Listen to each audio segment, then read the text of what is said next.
Pessoal, vamos falar um pouco sobre choques mecânicos, né? Ok? Bom, quando estamos falando de choques mecânicos, nós estamos falando de uma seguinte situação, tá certo? Uma situação em que você tem o quê? Dois corpos em movimento, tá certo? E que tem o quê?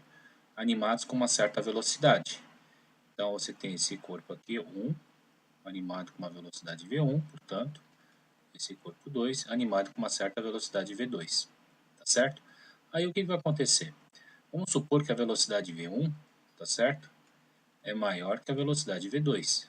Se é maior, então você concorda comigo que esse corpo vai acabar alcançando esse corpo V2. E quando ele alcançar, o que vai acontecer? Vai acontecer um choque, tá certo? E quando acontecer o choque, o que vai acontecer aqui no segundo momento? No segundo momento, eles vão o quê? Ter as suas velocidades, tá certo? Agora o detalhe aí é o seguinte, é saber o que vai acontecer aqui nessas suas velocidades.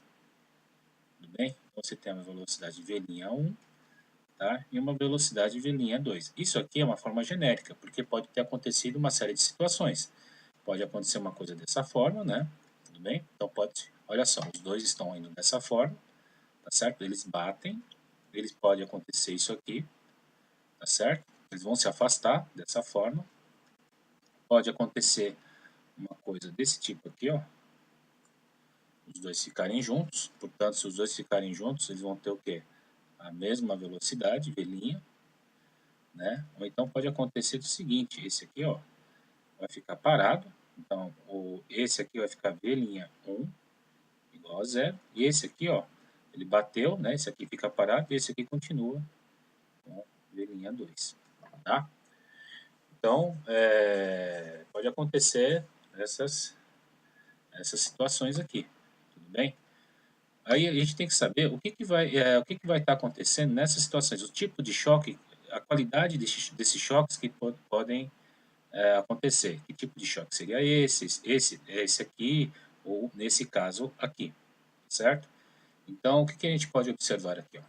Por exemplo, da forma mais genérica possível, nós vamos pegar essa situação aqui, ó, V'1 com V'2. Por quê? Porque esse aqui, os dois vão estar em movimento, tá certo? Olha só, aqui você está observando que existe uma velocidade entre os dois. Como assim? É uma velocidade de aproximação, velocidade VAP. E aqui o que acontece? Uma velocidade de afastamento. Tá? Então, aqui é uma velocidade de aproximação. E aqui, entre esses dois aqui, é uma velocidade de afastamento, VAF. Certo? Aí, o que vai acontecer? Eu vou fazer uma relação entre os dois.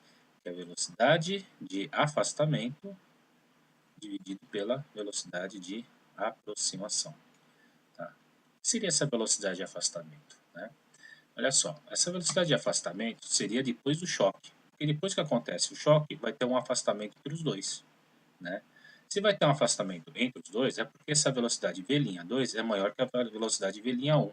E para mim é interessante que ele sempre se torne positivo.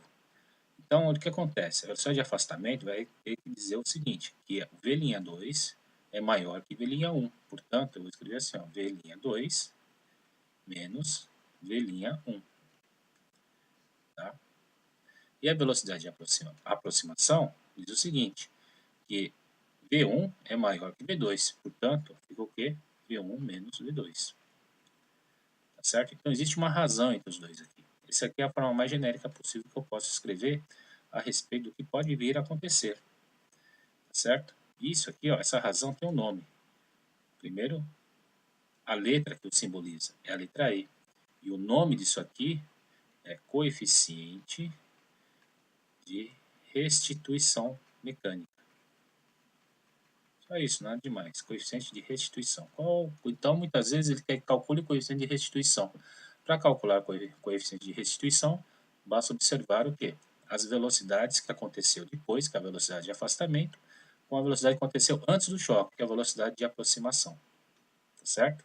Então, daqui você observa que E é igual a V'2 menos V'1 dividido por V1 menos V2.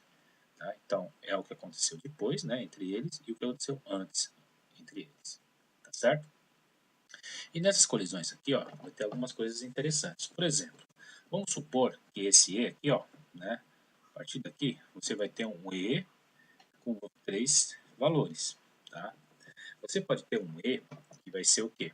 E igual a 0. Você pode ter um E, deixa eu só colocar aqui, ó, né, vou colocar um pouquinho mais para cá. Pode ter um E entre 0 e 1, tá certo? E você pode ter o quê? E igual a 1, né? Deixa eu só apagar isso aqui. E entre 0 e 1, certo? E entre 0 e 1 e E igual a 1, tá certo? São essas três situações que você pode observar, né?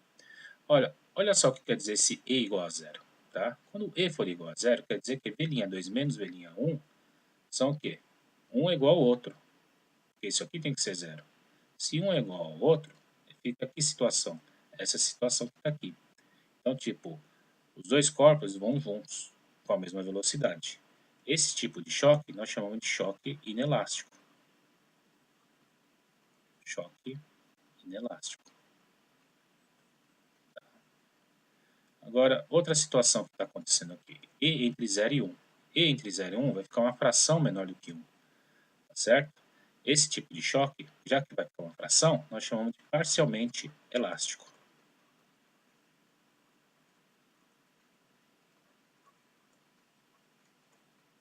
Ou parcialmente inelástico, depende, né? E E igual a 1, o que seria isso aqui? O que seria E igual a 1? Quer dizer o quê? É quando você tem a situação em que o coeficiente de restituição é completamente elástico, ou eles chamam de perfeitamente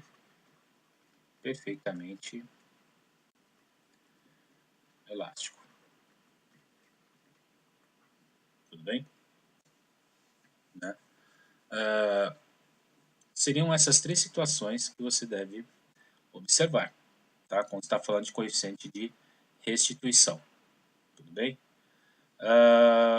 Bom, basicamente é isso. Esse perfeitamente elástico seria uma coisa desse tipo aqui, né? Tá vindo o objeto aqui, bate em V2, e V2 vai embora e ele fica, tá certo? Aí o que está acontecendo aqui? Todo momento que teve desse aqui, ó, né, e toda a energia dele foi totalmente distribuída para o V2, para o V'2, tá certo? Então, no perfeitamente elástico, o que você pode ter é uma energia cinética máxima, tá? Então, a variação de energia cinética aqui é uma variação de energia cinética máxima. E aqui, ó, você vai ter uma variação de energia cinética entre eles aqui, uma variação muito grande entre o que tinha antes com o que tinha depois, tá? E aqui a variação, no perfeitamente elástico, a variação de energia cinética aqui é aproximadamente igual a 0.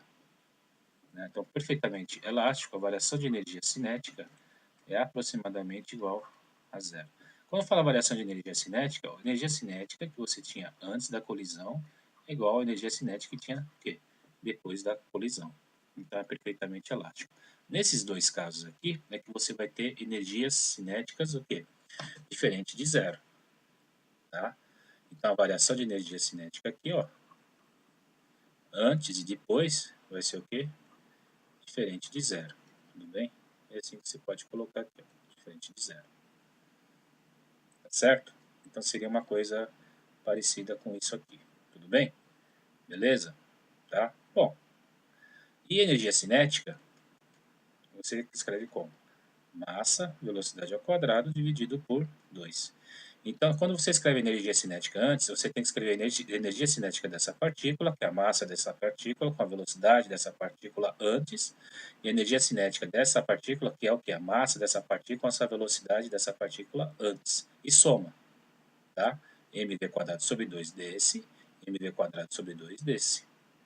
Tá certo? E o depois? Depois é esse aqui, ó. mv'1 ao quadrado sobre 2 mais mv'2 ao quadrado sobre 2. E soma também. E vai acontecer a mesma coisa. Ok? Bom, basicamente é isso. Certo? Ah, é lógico, né? Sempre qual é a outra equação para te auxiliar a respeito disso é quantidade de movimento. Quantidade de movimento é mv. E você vai fazer a mesma coisa. Quantidade de movimento antes é igual a quantidade de movimento depois. Tá certo? Isso aqui o que é? Conservação da quantidade de movimento. Nesses três casos, a conservação da quantidade de movimento existe. Tá certo? Então, a quantidade de movimento de antes é igual a quantidade de movimento depois. Tá? A energia cinética aqui não. Né? A energia cinética que não se conserva. Só vai se conservar onde? No caso perfeitamente elástico. É aqui que se conserva a energia cinética. Então você fala assim, conservação da energia.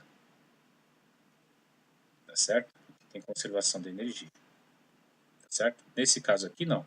Nesse caso vai ter perdas de energia. Tudo bem? Bom, é isso aí, pessoal. Até mais.